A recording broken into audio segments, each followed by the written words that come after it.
Assalamualaikum warahmatullahi wabarakatuh. Pada kesempatan kali ini Bapak akan mengenalkan mengenai pembelajaran di mata pelajaran prakarya. Pada materi prakarya kali ini kita akan membahas mengenai kerajinan dan dari bahan serat alam. Tujuan pembelajarannya adalah menyatakan pendapat tentang keragaman bahan serat alam yang ada di Indonesia sebagai ungkapan rasa syukur, bangga, dan kepada Tuhan Yang Maha Esa.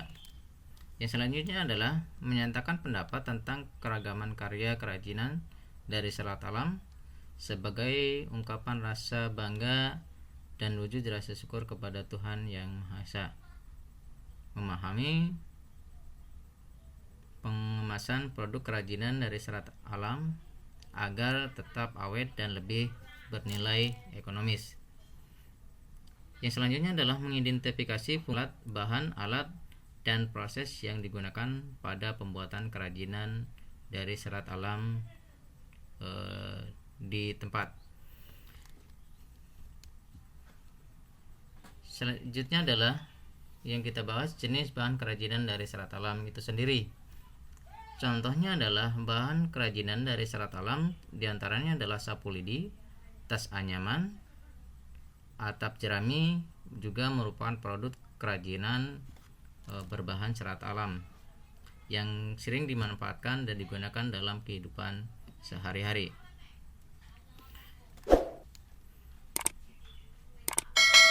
Mengenal produk kerajinan dari bahan serat alam dan serat buatan dan teknik pembuatannya. Jenis bahan kerajinan dari serat alam adalah sebagai berikut. Ini contoh dari bahan-bahan yang dapat digunakan dalam prakarya. Di antaranya adalah yang pertama eceng gondok, bisa digunakan untuk kerajinan. Yang kedua adalah kulit jagung, walaupun banyak sekali yang dimanfaatkan hanya jagungnya saja. Yang selanjutnya adalah pelepah pisang, daun pandan.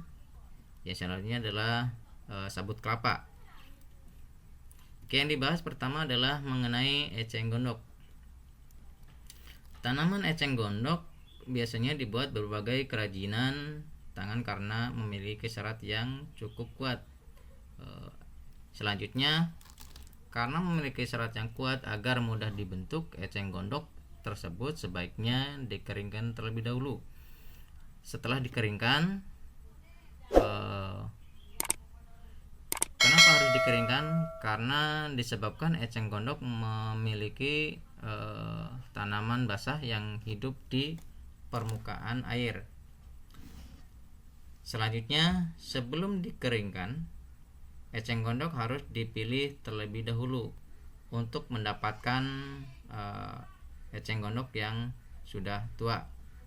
Jadi dipilih terlebih dahulu antara yang sudah tua atau yang masih muda untuk bahan kerajinan agar hasilnya maksimal. Selanjutnya, setelah dipilih mana yang bagus, mana yang sudah tua, yang dapat digunakan, selanjutnya adalah dijemur atau penjemuran dilakukan selama kurang lebih minimal 7 hari dengan cara ditempatkan di permukaan tanah sehingga dihasilkan eceng gondok yang bersih, lentur, kering sempurna, tidak tumbuh jamur serta tidak rusak ataupun busuk. Jadi teknik penjemurannya bisa diangin-anginkan, bisa taruh di tanah atau di tempat panas tapi tidak terlalu panas, kena sinar matahari secara langsung agar mendapatkan hasil yang baik. Selanjutnya adalah kulit jagung. Kulit jagung biasanya hanya dimanfaatkan bijinya saja untuk keperluan pangan, sedangkan kulit dan rambut jagung tidak dimanfaatkan lagi sehingga menjadi limbah rumah tangga. Namun ternyata kulit jagung juga dapat dikreasikan menjadi produk kerajinan yang bernilai estetik tinggi. Kerajinan kulit jagung dapat dibuat menjadi aksesoris, pajangan, atau barang bermanfaat lainnya. Jadi selain biji jagungnya, kulit jagung, daun jagung bisa dibuatkan sebagai aksesoris kerajinan nanti. Yang selanjutnya adalah pelepah pisang. Sebagian besar orang menganggap pelepah pisang hanya sebagai sampah dan mencemari lingkungan. Namun pelepah pisang itu dapat dimanfaatkan sebagai bahan untuk membuat kerajinan. Nanti selain kulit jagung, kita juga akan memanfaatkan di pelepah pisang. Teknik pemanfaatannya seperti apa? Ini adalah contoh pemanfaatannya. Dari pelepah pisang, nanti pisang tersebut silakan nanti dipilih apakah menggunakan pelepah pisang atau jagung yang tadi. Jadi teknisnya adalah pelepah pisang atau batang pisang itu dipisah-pisahkan terlebih dahulu. Selanjutnya adalah kita jemur sampai kering. Selanjutnya kita hasilkan produk kerajinan. Contohnya di sini ada kerajinan sandal, tapi tidak mesti harus sandal, bisa produk-produk kerajinan lainnya yang memanfaatkan yang tadi, bisa memanfaatkan kulit pisang, pisang ataupun jagung. Yang selanjutnya adalah daun pandan. Daun pandan pada umumnya digunakan sebagai bahan pewarna alami atau penyedap makanan. Namun pada daun pandan juga merupakan tanaman non kayu yang termasuk serat alami sehingga bisa dimanfaatkan sebagai bahan membuat kerajinan. Saat ini beberapa pengrajin juga memanfaatkan daun pandan ini sebagai bahan membuat kerajinan yang menarik. Hal ini semakin bertambah nilai guna daun pandan sebagai produk alam yang bermanfaat bagi manusia. Selanjutnya adalah serabut kelapa. Kelapa merupakan tumbuhan yang dimanfaatkan semuanya dari daun, buah hingga batangnya. Jadi kelapa juga bisa sangat bernilai, dari daun, buah hingga batangnya dapat dimanfaatkan.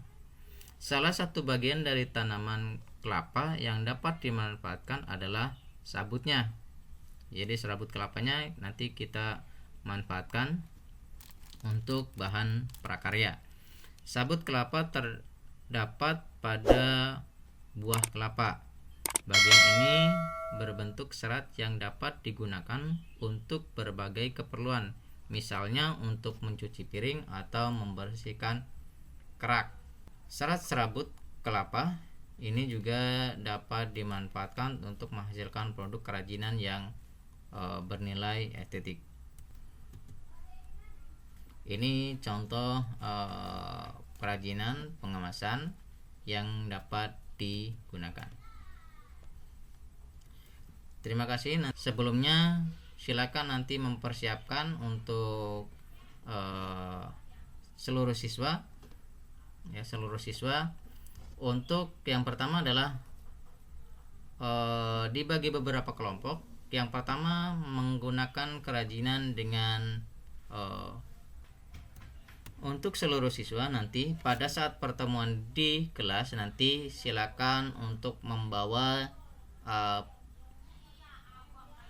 yang dimanfaatkan dari kulit jagung. Jadi silakan cari kulit jagung, nggak usah banyak-banyak, cukup dari satu bengkel jagung saja. Nanti kita diskusikan untuk masing-masing kelompok mengerjakan kerajinan apa. Yang kedua adalah memanfaatkan pelepah pisang. Oke, jadi ada kelompok menggunakan pelepah pisang, ada kelompok yang untuk memanfaatkan di kulit jagungnya. Demikian untuk pertemuan pertama pengenalan di prakarya. Semoga anak-anak selalu semangat dalam belajar. Terima kasih. Nanti silakan boleh subscribe untuk dapat informasi awal di pembelajaran prakarya. Terima kasih. Assalamualaikum warahmatullahi wabarakatuh.